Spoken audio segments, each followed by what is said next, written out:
네. 자, 지금부터는 코로나19 사태 종합점검을 해보는 시간으로 꾸며보도록 하겠습니다. 저희에게 계속 도움 말씀 주시는 분이죠. 엄중식 가천대 길병원 감염내과 교수 전화로 연결하겠습니다. 자, 교수님 나와 계시죠? 예, 네, 안녕하십니까. 안녕하세요, 교수님.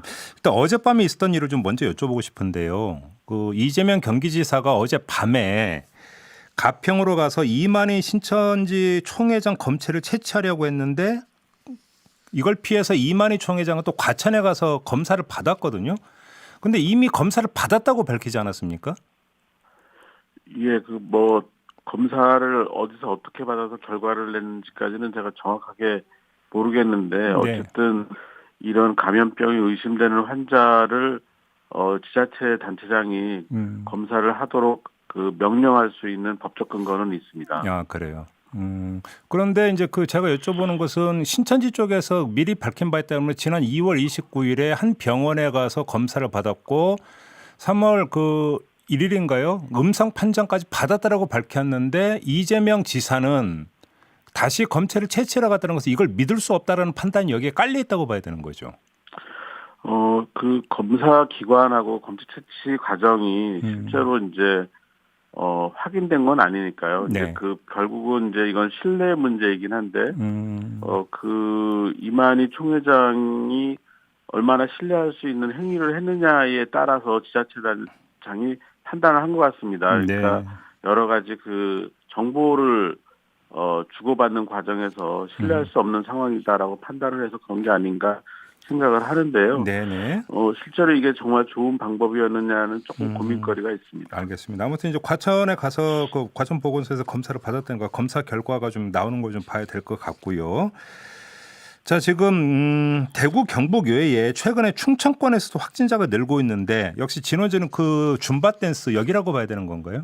근데 지금 그쪽 지역은 아무래도 이 그러니까 운동을 하는 과정에서의 네. 감염 전파가 일어난 역학적 연결고리가 계속 보이고 있기 때문에 네. 그것도 일종의 클러스터라는 표현 요새 자꾸 쓰고 있는데 예. 일종의 작은 클러스터가 형성이 됐던 것 같습니다. 아, 그래요. 이게 또 실내고 이제 많은 사람이 모여가지고 격렬한 운동을 하다 보니까 그러면 감염의 위험성이 더 높아지는 겁니까, 교수님? 예, 아무래도 운동 과정이라는 걸 제가 찾아봤더니 굉장히 소리도 많이 지르고 네. 그리고 상당히 밀접한 거리에서 이 비말에 의한 전파가 가능할 정도의 거리 그리고 굉장히 활발한 활동을 하기 때문에 충분히 네. 가능하다고 봅니다. 그래요. 그러면 일반적으로 피트니스 클럽에서 일반적으로 그냥 운동을 하는 경우도 피해야 되는 겁니까? 지금 이렇게 아주 가까이서 이런 비말이 날릴 정도로 네.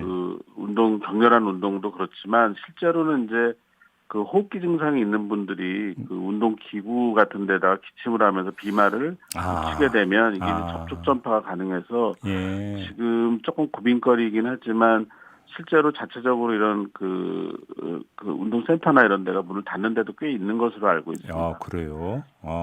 저도 운동센터 다니는데 가급적이면 그럼 지금은 피해야 되는 거네요, 교수님? 일단은 운동을 하시는데 네. 특히 손위생 정말 조심하셔야 되겠고요. 아. 근데 사실 운동을 할 때 이 마스크나 이런 걸 착용하기 좀 어려워서 그렇죠. 예, 조금 저희가 지금 사회적 거리두기를 위해서 굉장히 노력하는 기간이지 않습니까? 네. 요 기간 동안만이라도 좀 자제하시는 게 좋을 것 같습니다. 아, 그래요. 알겠습니다. 자, 그리고 어제 이해찬 민주당 대표가 이야기해서 이제 잠깐 논란이 되기도 했었는데 마스크 한 개로 3일 정도 쓴다. 지장이 없다. 이런 요지의 발언을 했는데 이거 어떻게 봐야 되는 겁니까?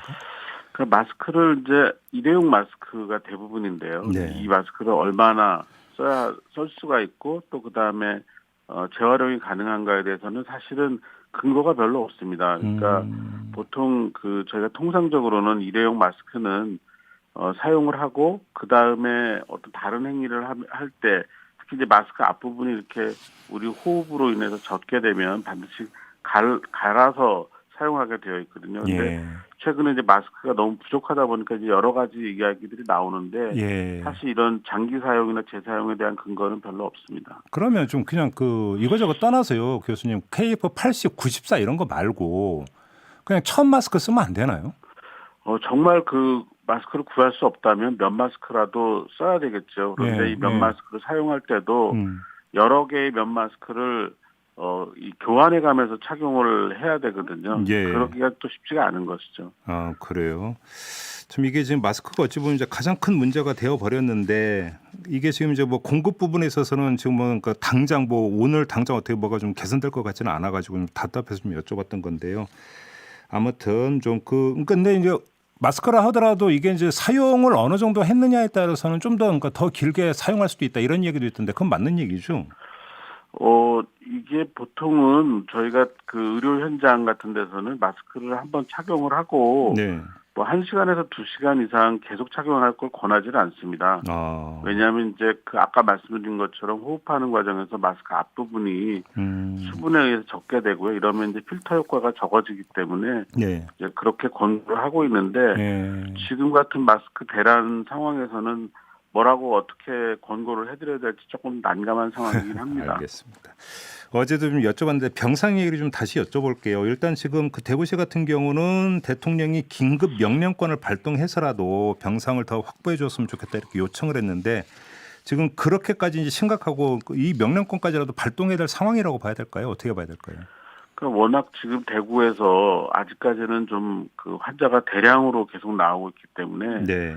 지금 이 대형 병원의 병상 수를 넘어섰거든요. 네. 전체 확진자 수가. 그래서 이 중에서 이제 정말 그 입원이 필요한 분들을 빨리 분류를 하고 병상 배정을 해야 되는 상황인데 이 확보 과정이 병상 확보 과정이나 아니면 시설 입원, 시설 치료와 관련된 그 공간 확보마저도 이렇게 네. 원활하게 되지 않으니까 아마 예. 그런 요청을 한 것으로 보입니다. 그래서 이제 경증 환자들 같은 경우는 연소한 시설 같은 곳은 이제 수용을 하기로 했잖아요. 근데 여기도 이제 방이 그러니까 부족하다 보니까 이제 다인실도 염두에 두고 있는 것 같은데 괜찮습니까? 이제 어차피 확진이 된 분들은 그 같은 바이러스를 갖고 있는 거기 때문에 네. 같은 공간에 그 일정한 거리를 두고 격리를 하는 것이 가능은 합니다. 이제 코호트 격리라고 하는데요. 네네네. 이제 이런 격리는 사실 원칙적인 그런 격리 방법은 아닙니다. 이제 우리가 자원이 제한돼 있을 때 선택하는 방법인데 가급적 1인 격리를 하고 네. 정말로 할 수 없다면 이런 코호트 격리도 가능은 하다고 봅니다. 그래요. 그리고 어제 경기도가 발표한 게 지금 노인 그 시설이나 장애인 시설도 이제 코호트 격리에 들어가고 보상을 하겠다 이런 방침을 어제 발표를 하지 않았습니까? 선제적으로 좀 이게 필요하다는 판단인 것 같은데 그 판단은 어떻게 평가를 해야 되는 걸까요? 사실 이런 상황 코호트 격리라는 표현은 이제 명백하게는 맞지 않고요. 그냥 네. 시설을 보호하기 위해서 이제 더 이상의 환자 유입을 이제 막겠다라는 의미인데요. 실제로 이제 대남병원에서 본 것처럼 이런 장기 요양이 필요한 환자들 사이에서 네. 환자가 유입이 되면 증상 발현을 감지하기가 어렵고 또 진단이나 이런 것들이 그 요양시설에서 충분하지 않기 때문에 예. 굉장히 큰 문제가 생기니까 이제 이런 자구책을 사용을 하는 것인데 네. 현재와 같은 상황에서는 이런 것이 옳다 그러다 이렇게 판단하기도 좀 쉽지는 않은 것 같습니다. 아, 그래요. 지금 어제 교육 당국이 이제 그 초중고 개학을 또 2주 더 연기를 하지 않았습니까? 그래서 일단은 좀 2주 동안 이제 더 학교에 갈 일은 이제 당장은 없어졌습니다만 만에 하나라도 나중에 개학을 했을 때 이제 방역을 어떻게 할 것인가도 이제 큰 문제 아니겠어요? 어떻게 해야 되는 겁니까? 그 이제 학교도 굉장히 취약한 그런 시설이 되겠는데요. 네. 지금 여러 가지 그 전문가들의 예측이 3월 둘째 주, 셋째 주가 또 한 번의 그 위험한 기간이라고 판단을 하고 있고 그것 때문에 이제 사회적 거리두기를 열심히 지금 캠페인처럼 하고 있는데 네. 이제 학교 같은 경우는 특히 이제 이 어린 학생들일수록 신체적 접촉이 굉장히 많습니다. 그렇죠. 그리고 우리 네. 학교 구조라는 게 여러 명의 아이들이 또는 학생들이 이렇게 모여서 생활을 해야 되는 그런 상황이다 보니까 네. 여기서 발병을 하면 굉장히 큰 유행이 일어날 수가 있거든요. 네. 지금 교육부가 판단한 것은 제가 보기에는 상당히 적절하다고 봅니다. 그렇게 평가를 하시는 거군요. 알겠습니다. 자, 오늘 도움 말씀 여기까지 드릴게요. 고맙습니다, 교수님. 예, 감사합니다. 네, 지금까지 엄중시 가천대 길병원 감염내과 교수였습니다. 이슈의 핵심을 꿰뚫는 예리한 시선, 믿고 듣는 진품 시사 김종배 시선 집중.